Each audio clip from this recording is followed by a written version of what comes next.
Hey, what's up guys? In today's video, I wanted to talk about my experience on WorldsAcross. I just completed my 20th hour on WorldsAcross, so I just wanted to talk about my experience and kind of what I think about the platform in general. I have a bunch of like pros and negatives about the service, and I kind of want to give my honest opinion. So yeah, first I'll start off by talking about what is the platform in general. It's just a platform where you can connect with natives, like native Spanish speakers, and you can practice speaking after, let's say, you do like lots of hours of Spanish input. And I think that's the main use case, like for someone who's gone through like kind of dreaming Spanish, who's gone through a lot of input-based studying at the very beginning, and they want to transition into like speaking. I think this is a good platform for like doing that transition, especially for the first, let's say, 20 hours or so, or I don't know, for 20 to 50 hours. You want to just get practice with speaking. And I know in the beginning, at least for me, it was kind of tough because you kind of have to find people that will like be fine with you stumbling like a whole bunch while you're practicing actually speaking. So I think the platform is cool. At least that's one of the benefits I see, is that it's good for like in the very beginning when you're first starting out, and you just want to get like practice in, just say a bunch of stuff and not worry about making mistakes. So yeah, that's kind of what the platform is, and I feel like that's the main use case why people use the platform. And I feel like a lot of people will like finish the Dreaming Spanish like website. They'll just finish the whole Dreaming Spanish, and then they'll move on to like speaking in WorldsAcross, which I think is a pretty good plan as well. Some of the things that I noticed that I liked, at least for the service, is that you can schedule your classes whenever you want. And they have like one-on-one courses and coaching services, which at first I was like, okay, why do I need a coach? I don't know what the coach is for, but it's pretty cool. It kind of gives you like an outline, and you can follow kind of a plan, like a month-to-month plan with your coach. At least for my coach, Pilar, at least I know she was a really good coach. Like she gave me like a plan, like this document that said, okay, these are the goals that we wanted to achieve, like month to month. And then here are some topics you can start discussing with your with your teachers and all that, or with your tutors. So you can practice talking about these topics. Like let's say you're into technology, you can talk about technology with your tutors because you really like talking about technology, or like you interact with that a whole bunch in your day-to-day life, and you want to use it in Spanish. So it was cool. Like I got this whole document, and I got like a PowerPoint and stuff like that. I'm not sure like if other teachers do it, but at least I know Pilar. She's from Argentina. She gave me the like a really good like detailed plan and stuff. So that was the coaching service, which is pretty cool. You get it like you start at the beginning of the month, and then you do like a recap at the end of the month with your coach. So it's pretty cool. You can see like your progress in between sessions and stuff. And yeah, there's one-to-one sessions, and there's also group sessions where it's just a bunch of people, like a bunch of learners in one group, and there's usually one teacher that puts like usually some topic, like you talk about friendships, or you talk about cultures or something like that. And it's pretty cool. At least like you can get that experience of like being in a group and like spending time and talking about stuff and conversing with people, which I think is a different skill than talking one-to-one with somebody, which I think is pretty cool. And also the way I see it is that I feel like WorldsAcross is trying to create this kind of community, because you also get put into group chats. Like you have group chats with all the advanced students, intermediate students, and beginner students. So you guys can talk amongst each other, and just kind of like it's like a WhatsApp group like kind of style, where you can just like text stuff and do whatever, which I think is pretty cool.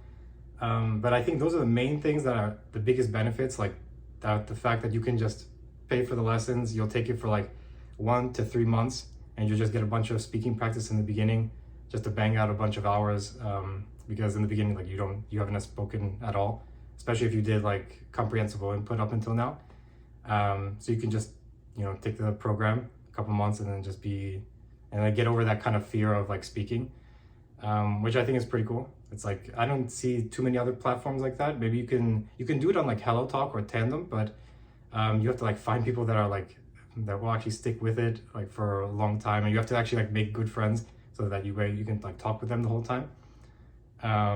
But yeah, I feel like those are the main points. Like the community, the coaching service is kind of cool. I feel like it's not super important, but it's cool to have some kind of a guide there. And yeah, the fact that you can pay for something and just get those like lessons. You could just schedule like one or so per day. At least that's what I did. I scheduled like the 20 lessons in 1 month, and it was pretty cool. I had a good experience, at least for me. And I'll go over to the negatives. And I feel like these are not kind of negatives towards the platform, but it's kind of like the whole process. This process is kind of has these negatives kind of built in. So one of the negatives is that there's a lot of similar conversations. Like when you first meet a tutor and you talk with them, if you keep meeting new tutors, the first 30 minutes or so is going to be like you introducing yourself, talking about why you learned Spanish, why you chose Spanish, and just like stuff like that, just like very general stuff. Which I feel like, I don't know, you do that in every language. Like you have to introduce yourself first, or else it's going to be like, I don't know, kind of rough trying to get into the lesson. But it would be nice after that, like after making, like taking lots of lessons with one tutor and making good friends with them, to talk about different topics, like for example, politics or technology or whatever like you're interested in, and kind of like branch out. I know that some of the tutors, they have their own tutoring plan. They just kind of, they have like PowerPoints that they set up so you can talk about like random stuff, like if you were to become a millionaire, or if you were to about like artificial intelligence and stuff like that. So you can spread out your topics. You don't have to talk about like the same stuff every time. But I feel like that's a negative. But I feel like it's built into like, I don't know, learning a new language, like speaking in general. So maybe if there's a way to like vary the amount of the kind of content and stuff like that, it would be cool. I know you can provide like in the description when you schedule your class, you can say I want to talk about X, which is cool, at least from the student side, but it would be cool for the teachers to put those onto the students, like, okay, we're going to talk about this because we already talked about this before. Yeah, I feel like that's one negative at least. Another one is that I feel like WorldsAcross, it's like kind of a specific niche. I feel like it doesn't replace actually having real friends in real life and like going out with your friends in real life, like, and speaking Spanish to them. I feel like that's a different experience altogether. Of course, like if I join a lesson and I actually have to click a Google link to join the lesson and everything, I feel like I have to talk more formally, or it's not going to be as much slang and stuff like that as if I have like my friend next to me and just be like, yo, what's up, bro? Like that kind of stuff. Like I feel like I would use more slang in real life, or like talking with real life people, which again, I feel like WorldsAcross is not trying to take or like cover that use case, because they're doing like online classes. Although there is a program that they're doing, I think you can go to like Argentina or Mexico, and they have like a travel program where you can go and you have one of the guys kind of guide you around the city, and you kind of like hang out with them, which is pretty cool. I feel like that probably could cover this kind of like use case, at least for like hanging out and talking really informally, and talking like as if like they're friends, like actually in real life. So yeah, that's at least another thing I noticed. Another thing is that people will complain about like the fact that it costs money. Yeah, like I don't think there's any way to get around it. I mean, it is a service. They're offering you like a one package service, similar to like how Dreaming Spanish does it, where they give you a bunch of videos. Like you could find those videos yourself, but they kind of give you like a platform on which you can work off of. You could use like Tandem and HelloTalk. I feel like you can do the same thing. You can find people who are ready to like converse and do like language exchange and like that.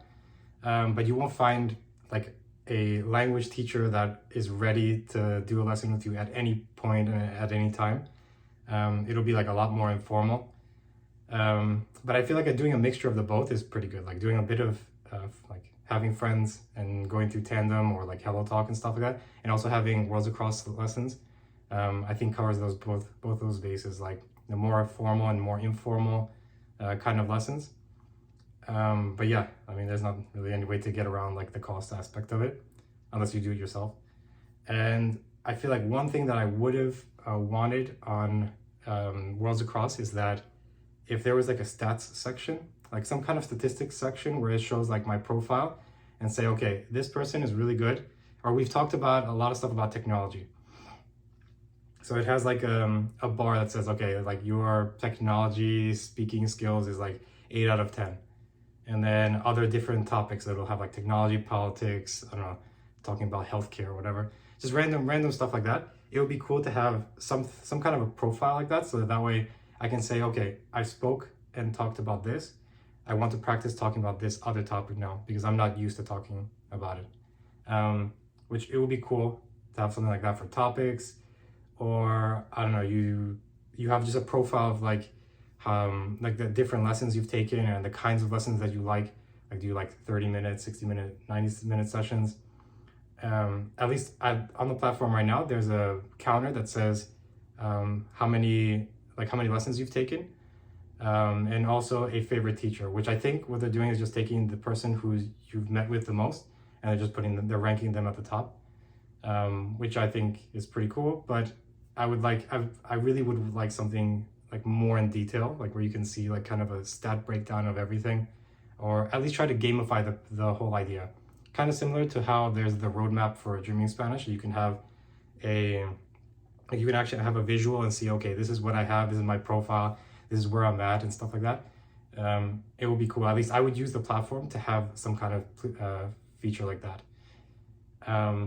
But yeah, besides those negatives, I mean, there's not really much other negatives. Like, I can't think of any other like serious negatives that I don't really like about the platform.